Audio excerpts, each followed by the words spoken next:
Hello friends, स्वागत है आपका मेरे यूट्यूब चैनल में। आशा है कि आप स्वस्थ होंगे। हमारी रिवीजन क्लास की सीरीज में हम एसएसटी सेकंड पेपर दर्शन शास्त्र पढ़ रहे हैं। इसकी हमने 3 क्लासें लगा ली है। अब अगर आपने वो क्लासें नहीं देखी है तो वो क्लास पहले आप देख लेंगे तो ये आगे आपको बेहतर तरीके से समझ आ जाएगा। आज हमारा नया टॉपिक शुरू हो रहा है, गीता का निष्काम कर्म, जैन दर्शन, बौद्ध दर्शन और गांधी जी का नीति शास्त्र। तो आज इस क्लास में हम गीता का निष्काम कर्म जो टॉपिक है वो पूरा कर लेंगे। आप मेरे साथ बने रहिए, आशा है आपको ये क्लास पसंद आएगी। चलिए शुरू करते हैं। गीता महाभारत के भीष्म पर्व का अंश है। ये प्रश्न में कई बार आ जाता है कि गीता जो है महाभारत के किस पर्व का अंश है, तो भीष्म पर्व का अंश है। गीता में 18 अध्याय हैं, 700 श्लोक हैं। गीता को ईश्वरीय संगीत कहते हैं क्योंकि इसमें स्वयं भगवान कृष्ण ने निर्देश दिया है और इसकी रचना सुंदर छंदों में हुई है। तो किस में हुई है? छंद में। गीता उपनिषदों का सार है। इसे गीतोपनिषद भी कहते हैं। गीता क्या है? उपनिषदों का सार है, इसलिए इसे गीतोपनिषद भी कहते हैं। गीता को श्रीमद् भागवत गीता भी कहते हैं। गीता का शाब्दिक अर्थ है जो गाई हुई हो। गीता में तत्व विचार, नैतिक नियम, ब्रह्म विद्या और योग शास्त्र निहित है। गीता समस्त भारतीय दर्शन का निचोड़ है। गीता में ज्ञान, भक्ति और कर्म की त्रिवेणी बहती है। तो गीता में क्या मेन है? गीता में ज्ञान है, भक्ति है और कर्म पर बल दिया गया है। भक्ति पर, ज्ञान पर, भक्ति पर और कर्म पर बल दिया गया, इसलिए इसे गीता को ज्ञान, भक्ति और कर्म की त्रिवेणी भी कहा जाता है। गीता महात्म्य में कहा गया है कि सभी उपनिषद गाय हैं, कृष्ण उसको दूहने वाले हैं, अर्जुन बछड़ा है और विद्वान गीता रूप अमृत का पान करने वाले हैं। तो जो दूध होता है उसको अमृत के समान माना गया है, दूध को अमृत माना गया है। तो उपनिषद क्या है? कि गाय है, क्योंकि गाय ही है जो हमें अमृत देती है। तो उपनिषद क्या है? अमृत का या ज्ञान का भंडार है, इसलिए उपनिषदों को गाय कहा गया है। और उस गाय का दूध किसने निकाल के दिया? यानी उपनिषदों का जो सार है वो हमें किसने दिया? तो जो गाय का दूध दुहता है, जिस प्रकार कृष्ण जी ने मतलब उपनिषदों का सार हमें दिया है। और अर्जुन बछड़ा है, यानी कि गाय के दूध पर सबसे पहला अधिकार गाय का होता है, बछड़े का होता है, गाय के बच्चे का होता है, बछड़े का। तो उसी प्रकार कृष्ण भगवान ने जो उपनिषदों का सार बताया, जो पूरा हमें ज्ञान दिया, वो सबसे पहले उन्होंने अर्जुन को दिया, इसलिए अर्जुन को बछड़ा कहा जाता है। और उस गाय को पीने से हमें गाय का दूध पौष्टिक माना जाता है। गाय का दूध हम सभी के लिए अमृत के समान होता है। तो जो ये विद्वान लोग होते हैं, अर्जुन के बाद जिनका उस ज्ञान पर अधिकार है, तो वो है विद्वान लोग जो गीता रूपी अमृत का पान करते हैं। गीता गीता में ये याद रखने वाली बात है कि उपनिषद गाय के समान है और कृष्ण जी दुहने वाले हैं, अर्जुन बछड़ा है और विद्वान गीता रूपी अमृत का पान करने वाले हैं। गांधी जी ने गीता को विश्व जननी माँ कहा है। गीता को विश्व जननी माँ किसने कहा है? तो महात्मा गांधी जी ने कहा है। गांधी जी के अनुसार जिस प्रकार हमारी पत्नी विश्व में सबसे सुंदर स्त्री हमारे लिए है, उसी प्रकार गीता के उपदेश सभी उपनिषदों में श्रेष्ठ है। और गीता प्रेरणा का स्रोत है। कि जिस प्रकार एक पुरुष के लिए उसकी पत्नी, या जैसे मान लिया जाए कि एक बच्चे के लिए उसकी माँ दुनिया की सबसे सुंदर स्त्री होती है, उसी प्रकार जो गीता है वो हमारे लिए सब उपदेशों में श्रेष्ठ है। और जैसे एक पत्नी अपने पति के लिए प्रेरणा होती है, गीता भी प्रेरणा है हमारे लिए। गीता समन्वयवादी दर्शन है। इसमें प्रवृत्ति, निवृत्ति, भोगवाद, वैराग्य और कर्मवाद संन्यास के मध्य समन्वय किया गया है। प्रवृत्ति निवृत्ति के मध्य, भोगवाद और वैराग्य के मध्य, कर्मवाद और संन्यास के मध्य जो आपसी संबंध जो मध्य उनके समन्वय वो दिखाया गया है। इसलिए गीता को क्या कहा गया है? ये समन्वयवादी दर्शन है। गीता में ज्ञान मार्ग, भक्ति मार्ग और कर्म मार्ग तीनों का समन्वय किया गया है। गीता में योग, योग शब्द संस्कृत के युज धातु से उत्पन्न हुआ है, जिसका अर्थ है मिलन या जोड़ना या संयोग। किससे? संस्कृत के युज धातु से हुआ है, जिसका अर्थ है मिलन, जोड़ना या संयोग। आत्मा का परमात्मा से मिलन के अर्थ में और उनके मिलन के साधन के रूप में किया गया है। यही गीता का मुख्य उद्देश्य है, इसलिए गीता को योग शास्त्र भी कहा गया है।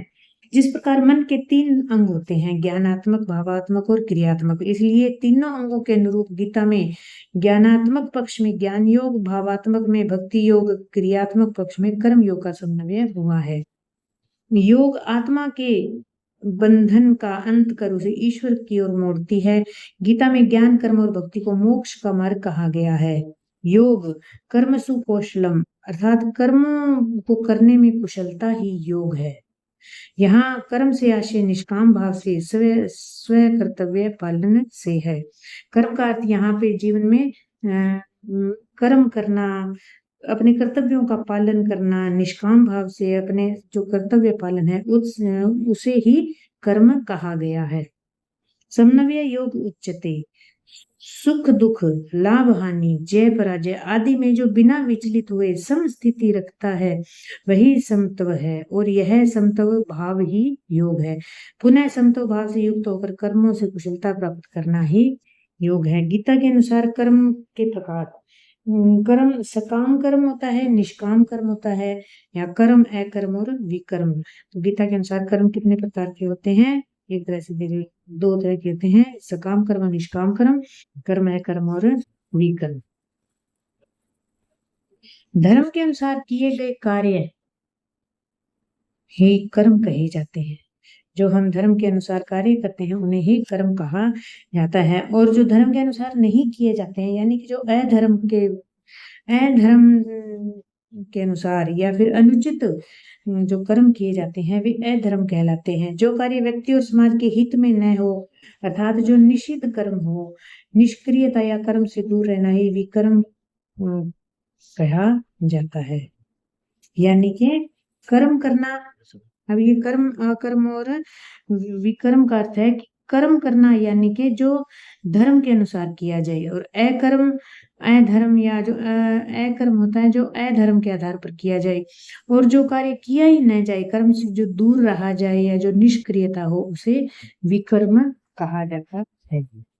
अब कर्म योग, जब कोई कर्म फल की आसक्ति से रहित होकर, कर्तव्य के अहंकार से मुक्त होकर, स्वधर्म का पालन करते हुए ईश्वर की आराधना के निमित्त किया जाता है तो वह कर्म योग कहलाता है। कर्म योग में आत्मसमर्पण का भाव निहित होता है। गीता का मुख्य विषय कर्म योग है। कर्म का अर्थ आचरण है, और उचित कर्म से ईश्वर को अपनाया जा सकता है। कि गीता में मुख्य विषय किसे कहा गया है? कर्म योग को मुख्य विषय कहा गया है, और यहाँ पर कर्म का अर्थ है आचरण करना, यानी अच्छा व्यवहार करना, अच्छा कार्य करना। और जो अच्छा कार्य करता है, जो उचित कर्म करता है, उसी से ईश्वर को अपनाया जा सकता है। गीता का मुख्य उद्देश्य मानव मात्र को अनासक्त भाव से अपने स्वधर्म पालन हेतु प्रेरित कर उसे आध्यात्मिक उन्नति प्रदान करना है। गीता के अनुसार शुभ कर्म वह है जो ईश्वर की एकता का ज्ञान दे। अशुभ कर्म वो है जो जिसका आधार अवास्तविक वस्तु है। कि जो कार्य ईश्वर को याद करके निष्काम भाव से किया जाए वह शुभ कर्म है, और जो आसक्ति के कारण जो हम अवास्तविक वस्तु, यानी कि जो ये भौतिक वस्तुएं जिनमें हम मोह रखते हैं और इनके लिए, उन भौतिक वस्तुओं को पाने के लिए कुछ गलत कार्य भी करते हैं, वो है अशुभ कर्म, क्योंकि उसका आधार क्या है? अवास्तविक वस्तुएं हैं। गीता के अनुसार किसी भी कर्म की सिद्धि में 5 तत्वों की महत्वपूर्ण भूमिका होती है: अधिष्ठान, कर्ता, करण, चेष्टा और देव। यहाँ अधिष्ठान का तात्पर्य क्या है? शरीर से, जिसके आश्रय में समस्त कर्म संपन्न होते हैं, क्योंकि एक मनुष्य का शरीर है, उस शरीर के कारण ही वह समस्त कर्म संपन्न कर पाता है। कर्ता से तात्पर्य है मन, बुद्धि और अहंकार से युक्त जीवात्मा, कि मन और बुद्धि से, कि शरीर के अंदर ये बुद्धि है वही हमसे कर्म करवाती है, और अहंकार से मुक्त या युक्त जो जीवात्मा है वो यहाँ पर करता है। करण से तात्पर्य है जिन जिन इंद्रियों और साधनों के माध्यम से कर्म किए जाते हैं। जो हमारी पांचों इंद्रियां होती है वो उनके माध्यम से जो मन है या बुद्धि है वो कार्य करता है। और चेष्टा से तात्पर्य है पारस्परिक क्रियाएं। पूर्व जन्मों में किए गए शुभ या अशुभ कर्मों के संस्कार को देव की संज्ञा दी गई है। मनुष्य मन, वचन और शरीर के शास्त्रों के अनुकूल अथवा प्रतिकूल जो भी कार्य करता है उसमें 5 कारण है। कर्मण्य, अब ये देखिए, कर्मण्यवाधिकारस्ते माँ फलेषु कदाचन या कर्म फल हेतुर्भूमाते सेगो सत्व कर्माणि।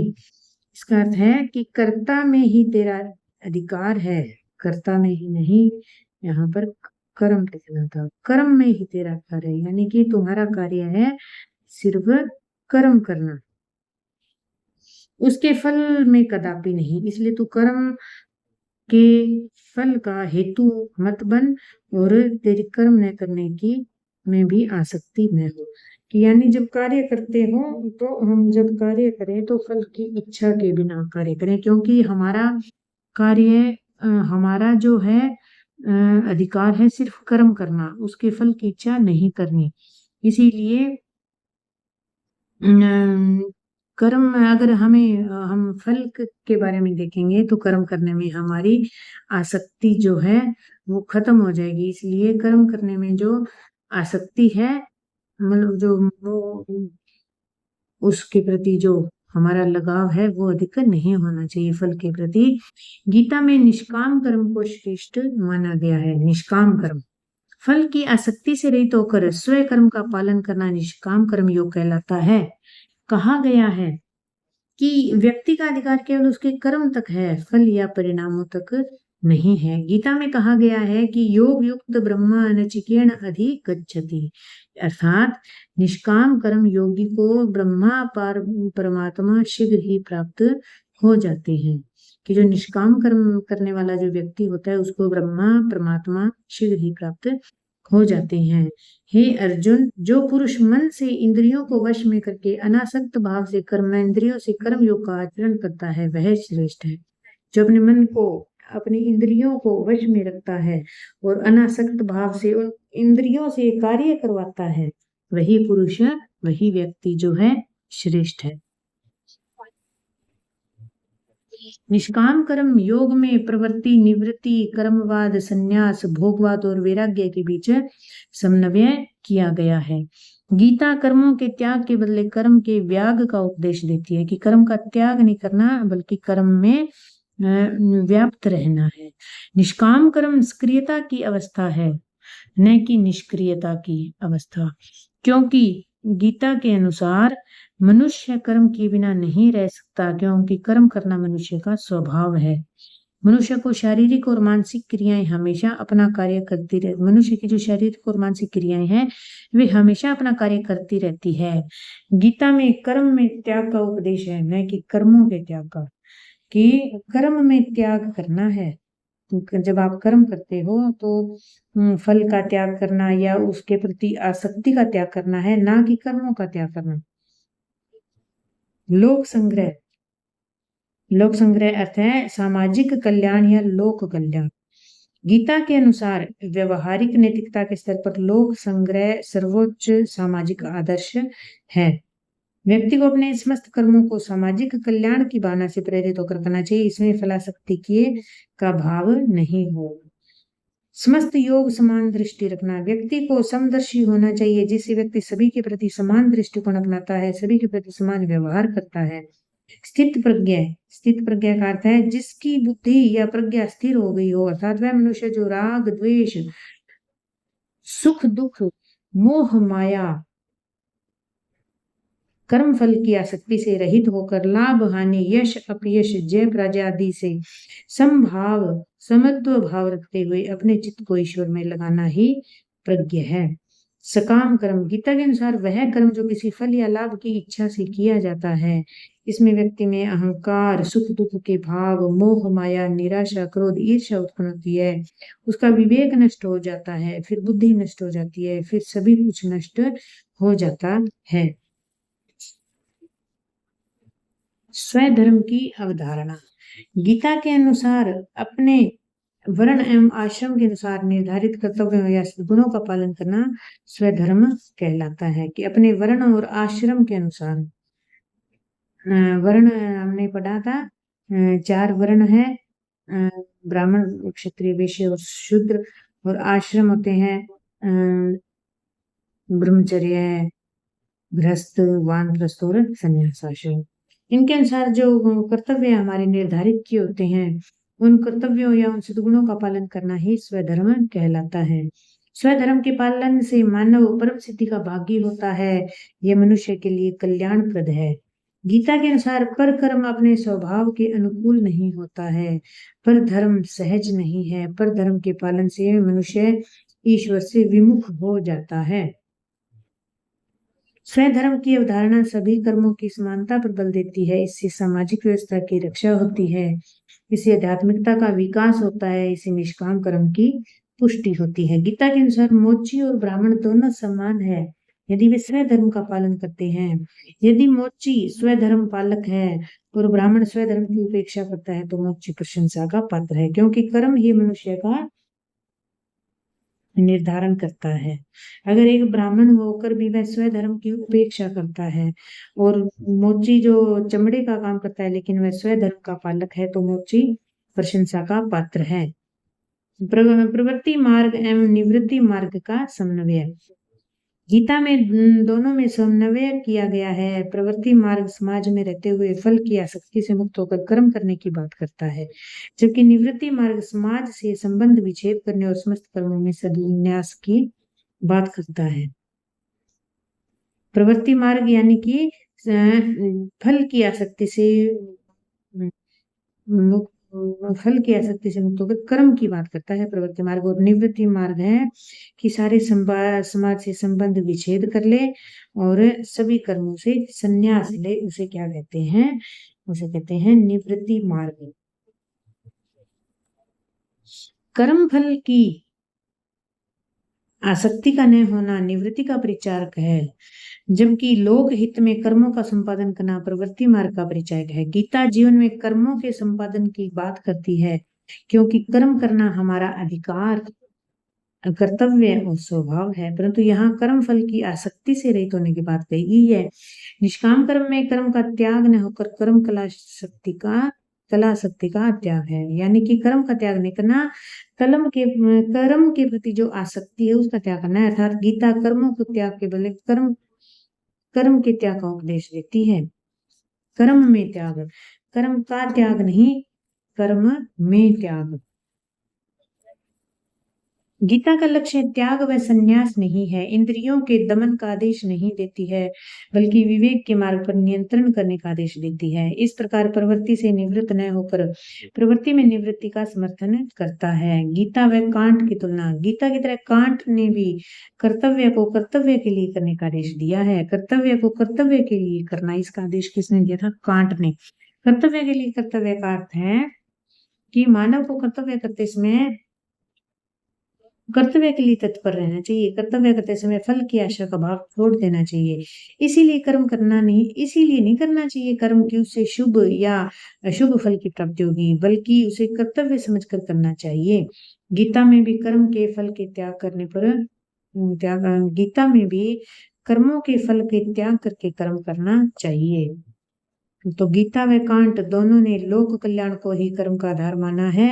दोनों में भिन्नता भी है कि कांट ने इंद्रियों के दमन करने का आदेश दिया, जबकि गीता में इंद्रियों को वृद्धि के मार्ग पर नियंत्रित करने का आदेश देती है। गीता में इंद्रियों का दमन करने वाले को पापी कहा गया है। गीता में अब ये याद रखना है कि कांट जो है वो इंद्रियों के दमन पर बल देता है, जबकि गीता में इंद्रियों को दमन करने वाले को पापी कहा गया है। गीता में मोक्ष को आदर्श माना गया है, जिसकी प्राप्ति में नैतिकता सहायक है, जबकि कांट ने नैतिक नियम को एकमात्र आदर्श माना है। मोक्ष को आदर्श माना है जिसकी प्राप्ति में नैतिकता, मोक्ष को आदर्श माना है और मोक्ष प्राप्ति के लिए हमें नैतिकता की सहायता चाहिए, जबकि कांट ने जो नैतिकता है उसको ही एकमात्र आदर्श माना है। मोक्ष को आदर्श नहीं माना है, नैतिक नियम को ही आदर्श माना है। भक्ति मार्ग। भक्ति शब्द की उत्पत्ति भज धातु से हुई है और भज का अर्थ है ईश्वर सेवा या ईश्वर की उपासना। भजना या भज किससे?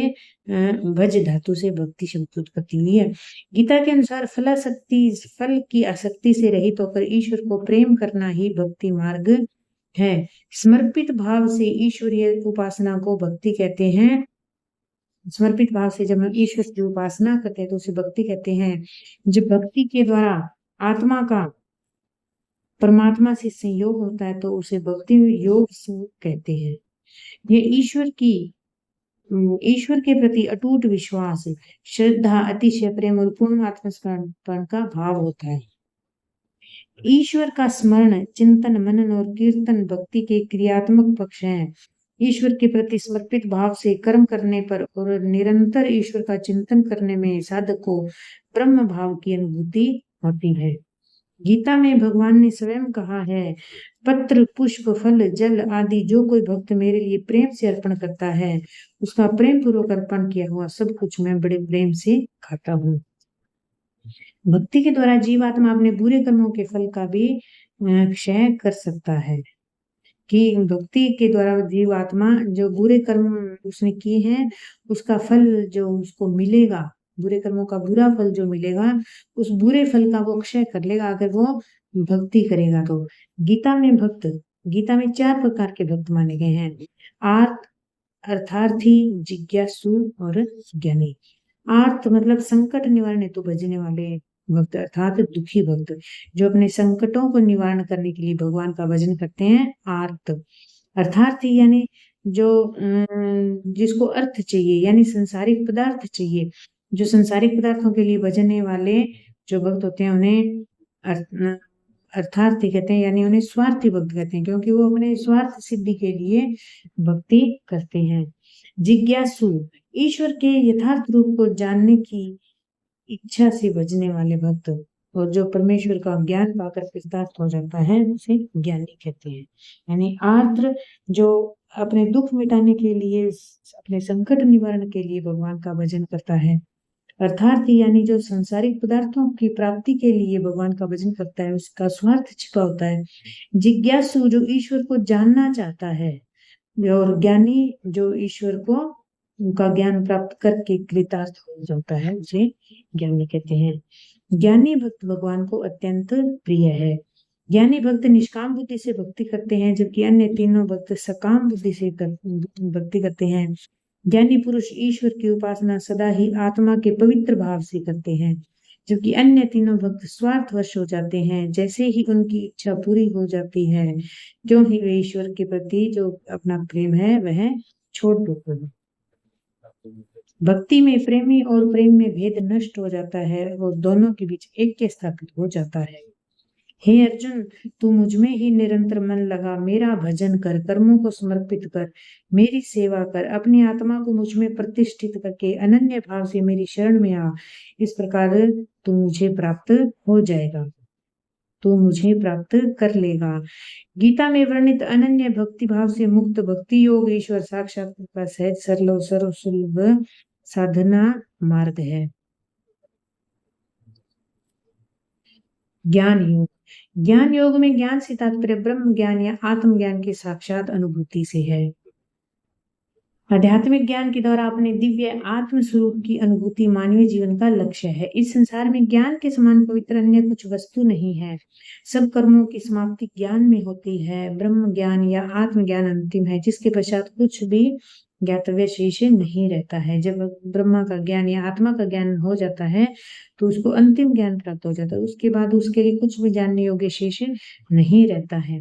ब्रह्म ज्ञान की स्थिति में ज्ञानी समस्त प्राणियों को अपनी आत्मा में और आत्मा को समस्त प्राणियों में देखता है। ऐसा ज्ञानी व्यक्ति किसी से घृणा नहीं करता है। गीता में 2 प्रकार का ज्ञान बताया गया है, तार्किक ज्ञान और आध्यात्मिक ज्ञान। तार्किक ज्ञान वस्तुओं के बाहरी ब्रह्म रूप को देखकर उनके स्वरूप की चर्चा बुद्धि द्वारा करती है। तार्किक जो ज्ञान होता है, जो वस्तु का जो ब्रह्म रूप देखकर उसके स्वरूप की चर्चा बुद्धि के द्वारा करती है। आध्यात्मिक ज्ञान वस्तुओं आध्यात्मिक ज्ञान वस्तुओं की आभास में व्याप्त सत्यता का निरूपण करने का प्रयास करती है। तार्किक ज्ञान को विज्ञान कहा गया है, जबकि आध्यात्मिक ज्ञान को ज्ञान कहा गया है। तार्किक ज्ञान में ज्ञाता व ज्ञेय का द्वैत विद्यमान रहता है, परंतु आध्यात्मिक ज्ञान में ज्ञाता व ज्ञेय का द्वैत नष्ट हो जाता है। जो व्यक्ति ज्ञान प्राप्त कर लेता है वह सब भूतों को आत्मा में सब भूतों को देखता है। जो व्यक्ति ज्ञान प्राप्त कर लेता है सब भूतों को अपनी आत्मा में और अपनी सब भूतों में आत्मा में सब भूतों को देखता है। ज्ञान प्राप्त करने की पद्धति। जो व्यक्ति ज्ञान चाहता है इसे शरीर, मन और इंद्रियों को शुद्ध रखना आवश्यक है। मन व इंद्रियों को उनके विषयों से हटाकर ईश्वर पर केंद्रित कर देना भी आवश्यक माना गया है। इससे मन की चंचलता नष्ट हो जाती है और वह ईश्वर के अनुशीलन में व्यक्त हो जाता है। जब साधक को ज्ञान हो जाता है कि आत्मा और ईश्वर में तादात्म्य का संबंध हो जाता है, वह समझने लग जाता है कि आत्मा ईश्वर का अंग है। ज्ञान से अमृत की प्राप्ति होती है, कर्मों से अपवित्रता नष्ट हो जाती है और व्यक्ति सदा के लिए ईश्वर में हो जाता है। गीता के अनुसार धर्म वह है जो व्यक्ति को आगे बढ़ने, लोक कल्याण के लिए प्रेरित करता है।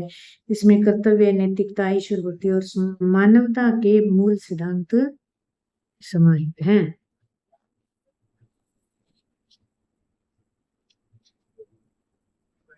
धर्म का आधार निष्काम कर्म और अपने कर्तव्यों का पालन है। गीता में 2 प्रकार के धर्म माने गए हैं, सामान्य धर्म और विशेष धर्म।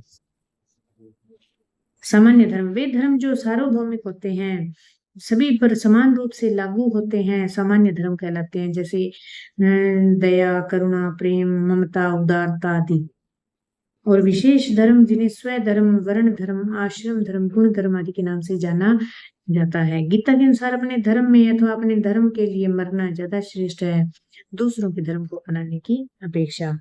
कि अपने धर्म को श्रेष्ठ मानना, अपने धर्म के लिए मरना यानी कि अपने धर्म के लिए अपनी जान भी न्यौछावर कर देना, अपने धर्म में विश्वास करना, अपने धर्म के लिए मरना ज्यादा श्रेष्ठ है इससे अच्छा कि दूसरों के धर्म को अपनाना। आपद धर्म अवसर विशेष पर असाधारण परिस्थितियों में जब प्रयोजन बहुत अच्छा हो तो फिर कुछ अनुचित कर्मों को भी नैतिक दृष्टिकोण से उचित कहा जा सकता है। जैसे कुछ निर्दोष व्यक्तियों की जान बचाने हेतु झूठ बोलना।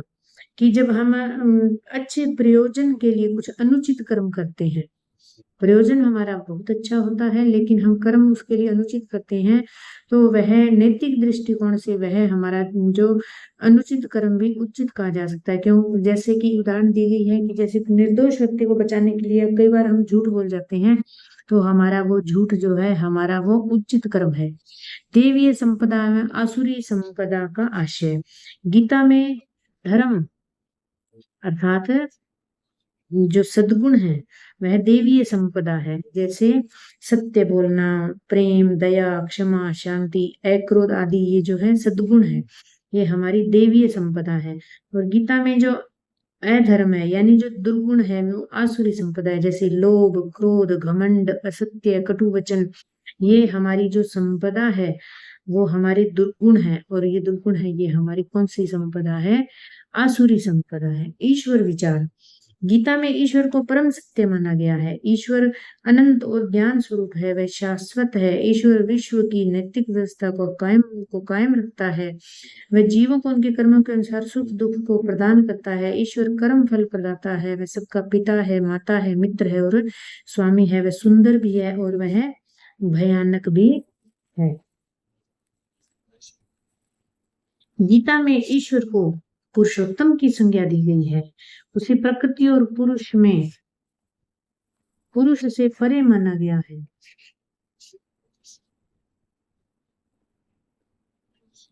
गीता में ईश्वर को पुरुषोत्तम की संज्ञा दी गई है, उसे प्रकृति और पुरुष से परे माना है। ईश्वर की 2 स्वरूप हैं, व्यक्त और अव्यक्त। गीता में व्यक्त स्वरूप का वर्णन निम्न वाक्यों में मिलता है। प्रकृति मेरा ही स्वरूप है, जीवात्मा मेरा ही सनातन अंश है, संसार में जितनी विभूतिमान व कांति युक्त मूर्तियां हैं वे सब मेरे ही अंश से उत्पन्न हुई है। इस वाक्य में जैसे संपूर्ण पृथ्वी क्या है, परमात्मा है। ये जो जीवात्मा जो है ये परमात्मा है। जो संसार में जितनी भी विभूतिमान और जो कांति में मूर्तियां हैं वे भगवान के अंश से हुई है। इसमें व्यक्ति का जो है गीता का जो है प्रभु का व्यक्त स्वरूप यानी जो दिखाई देता है वह माना गया है। और अव्यक्त स्वरूप में कहा गया है कि यह परमात्मा अनादि निर्गुण और अव्यक्त है। अव्यक्त रूप के 3 भेद हैं, सगुण, सगुण निर्गुण, निर्गुण अव्यक्त स्वरूप को गीता में निर्गुण जो अव्यक्त स्वरूप है उसको गीता में श्रेष्ठ माना गया है। ईश्वर की प्रकृति, परा प्रकृति, वह चेतन है, यह सीमित और शरीर आत्माओं का नियामक है। परा प्रकृति उच्च श्रेणी है, जीवन का आधार और प्रेरणा शक्ति है। ये शाश्वत और अपरिवर्तनशील है। ये क्षेत्रज्ञ व अक्षर पुरुष भी इसे परा प्रकृति को क्षेत्रज्ञ व अक्षर पुरुष भी कहते हैं। अपरा प्रकृति, अपरा प्रकृति निम्न श्रेणी है, ये अचेतन है, यह भौतिक या जड़ प्रकृति है, यह परिवर्तनशील व अस्थायी है। यह शरीर, इंद्रियों और भौतिक पदार्थों का निर्माण करती है। इसके 8 भेद हैं, पृथ्वी, जल, वायु, अग्नि, आकाश, मन, बुद्धि और अहंकार। इसे क्षेत्र या अक्षर भी कहा गया है, अक्षर या क्षेत्र भी कहा गया है। ये होती है अपरा प्रकृति। गीता में जीवात्मा की धारणा, गीता में जीवात्मा को ईश्वर का अंश कहा गया है। जीवात्मा एक कर्ता है, शरीरधारी आत्मा है, मनुष्य जीवात्मा है। भगवान ने कहा है जीव मेरा ही अंश है, तो ये क्या है, जीवात्मा को ईश्वर का अंश माना गया है। जबकि आत्मा अमर है, नित्य है, शाश्वत है, अनादि है। आत्मा को शास्त्र काट नहीं सकते, आग जला नहीं सकती, पानी भिगो नहीं सकता या गला नहीं सकता, वायु सुखा नहीं सकती, इसलिए आत्मा क्या है, अमर है। गीता के अनुसार जिस प्रकार मनुष्य अपने पुराने वस्त्रों को छोड़कर नए वस्त्र ग्रहण करता है, उसी प्रकार देह या शरीर का स्वामी आत्मा जो है, जो हमारे शरीर का जो स्वामी है, हमारी आत्मा, वह पुराने शरीर को त्याग कर नए शरीर को धारण करती है। ये गीता के अनुसार है। गीता में पुरुषार्थ और वर्णाश्रम धर्म, पुरुषार्थ 2 शब्दों से बना है, पुरुष प्लस अर्थ, यानी पुरुष यानी आत्मा और अर्थ यानी लक्ष्य, यानी आत्मा का लक्ष्य, अर्थात पुरुष का उद्देश्य या लक्ष्य ही पुरुषार्थ है। पुरुषार्थ में सामाजिक, नैतिक, भौतिक और आध्यात्मिक रूप से संतुलित एवं व्यवस्थित जीवन का भाव विद्यमान है। इसमें मनुष्य के सर्वांगीण विकास पर बल दिया गया है। पुरुषार्थ 4 है, धर्म, अर्थ, काम और मोक्ष। धर्म, धर्म शब्द ध्री धातु से बना है। धर्म का अर्थ है जो धारण करने योग्य है, जो ध्री धातु से बना है। धर्म का अर्थ है धारण करने योग्य। जीवन के सभी क्षेत्रों में कर्तव्यों का समुचित पालन करने वाला व्यक्ति ही सच्चा धार्मिक व्यक्ति है। नैतिकता, सदाचारी, स्व कर्तव्य पालन, नैतिक मूल्य जो जैसे कि दया, करुणा और सत्य, इनको जो धारण करता है वही धर्म है। अर्थ, नीतिपूर्ण तरीके से धर्म के अनुसार धन संपदा प्राप्त करना अर्थ है। काम, काम के 2 अर्थ हैं, सामान्य अर्थ यानी के बाहरी वस्तुएं जो सुखद प्रतीत हो उनके अनुभव की इच्छा काम है, और विशेष अर्थ है इंद्रिय जन्य सुख काम है। नीतिपूर्ण तरीके से इंद्रियों को नियंत्रण में रखते हुए उन्हें तृप्त करना काम है। मोक्ष, एक ऐसी अवस्था जहाँ दुखों का पूर्ण अभाव रहता है। इस अवस्था में व्यक्ति पूर्ण आनंद की प्राप्ति हो जाती है। जन्म मरण के चक्कर से व्यक्ति मुक्त हो जाता है। यह परम पुरुषार्थ है। धर्म, अर्थ, काम और मोक्ष। धर्म, अर्थ व काम साधन है और मोक्ष परम पुरुषार्थ या साध्य है। वर्ण 4 प्रकार के वर्ण होते हैं, ब्राह्मण, क्षत्रिय, वैश्य और शूद्र। ब्राह्मण, इसका काम अपने ज्ञान, बुद्धि और विचार शक्ति द्वारा समाज का नेतृत्व करते हुए उसे सद्मार्ग पर लाना है। क्षत्रिय, इसका काम शस्त्र धारण करके देश और समाज की रक्षा करना है। वैश्य, इसका काम व्यापार, इसका काम व्यापार व कृषि के द्वारा समाज का आर्थिक संगठन मजबूत करना है। और वैश्य, इसका काम समाज की सेवा में अपने आप को तत्पर रखना है। इस प्रकार गीता में 4 वर्णों को अलग अलग कर्म के अनुसार बांटा गया है। आश्रम 4 आश्रम हैं, ब्रह्मचर्य, गृहस्थ, वानप्रस्थ और संन्यास आश्रम। तो ब्रह्मचर्य अपनी शारीरिक, मानसिक और इंद्रिय ऊर्जा का संरक्षण करते हुए विद्या अध्ययन, कौशल सीखना, इसमें निष्ठा और संयम आवश्यक है। ये ब्रह्मचर्य में जो विद्यार्थी जीवन होता है उसमें अपने शारीरिक, मानसिक और इंद्रिय ऊर्जा का वो संरक्षण करता है, विद्या अध्ययन करता है और अनेक तरह के कौशल सीखता है। इसमें सबसे आवश्यक चीज क्या होती है? संयम धारण करना और निष्ठा रखना। गृहस्थ आश्रम विवाह आदि संपन्न कर संतानोपति करना, समाज का अस्तित्व कायम रखना, जैविक व प्राकृतिक आवश्यकताओं की पूर्ति करना गृहस्थ आश्रम कहलाया है। वानप्रस्थ आश्रम गुरुकुल में जाकर शिक्षा प्रदान करना, लोक संग्रह, समाज सेवा, आत्म सेवा करना व अध्यात्म पथ पर अग्रसर होना, ये वानप्रस्थ आश्रम का कार्य है। और संन्यास आश्रम आत्म साक्षात करना, जीवन के परम सत्य में स्थित होना, स्वाध्याय करना, परम सत्ता की प्राप्ति करना। तो मनुष्य का जो जीवन है वह लगभग 100 वर्षों का माना गया है। मनुष्य की जो पूर्ण आयु है वह 100 वर्षों की मानी गई है। और इन 4 आश्रमों में उनको 4 भागों में 100 वर्षों को 4 भागों में बांटा गया है। जन्म से लेकर 25 वर्ष तक ब्रह्मचर्य, जहाँ पर हम विद्या अध्ययन करते हैं, विद्या अध्ययन करना, कौशल सीखना, संयम कैसे रखा जाता है जीवन में वो सीखना। और 25 साल के बाद 26 से 50 साल तक गृहस्थ आश्रम होता है, जिसमें व्यक्ति विवाह करता है, अपना परिवार बसाता है, संतानोपति करता है, अपने से छोटों का ध्यान रखता है, अपने से बड़ों की सेवा करता है। वानप्रस्थ आश्रम 51 साल से 75 साल की आयु में होता है, जब वह अपने सारी जिम्मेवारियां अपनी आने वाली पीढ़ी को, अपनी संतान को सौंपकर और वह गुरुकुल में जाकर जो शिक्षा उसने गुरुओं से प्राप्त की है वह शिक्षा अब अपने आने वाली पीढ़ी को या आगे की जो बच्चे हैं उनको प्रदान करता है, समाज सेवा करता है, आत्म सेवा, अध्यात्म पथ पर अग्रसर होता है। और 75 के बाद 76 साल से जो 100 वर्ष की आयु होती है वह व्यक्ति का संन्यास आश्रम होता है। उसमें व्यक्ति आत्म साक्षात करता है, वह जीवन के परम सत्य में स्थिर होता है, स्वाध्याय करता है और परम सत्ता की प्राप्ति करता है। और इस प्रकार हमारा जो गीता का जो पॉइंट है वो संपूर्ण हो चुका है। कल हम पढ़ेंगे जैन दर्शन। तो उम्मीद है आपको ये क्लास अच्छी लगी होगी। अगर आपको ये क्लास थोड़ी सी पसंद आती है तो प्लीज इसे लाइक करें और चैनल को सब्सक्राइब करें। Thanks for watching.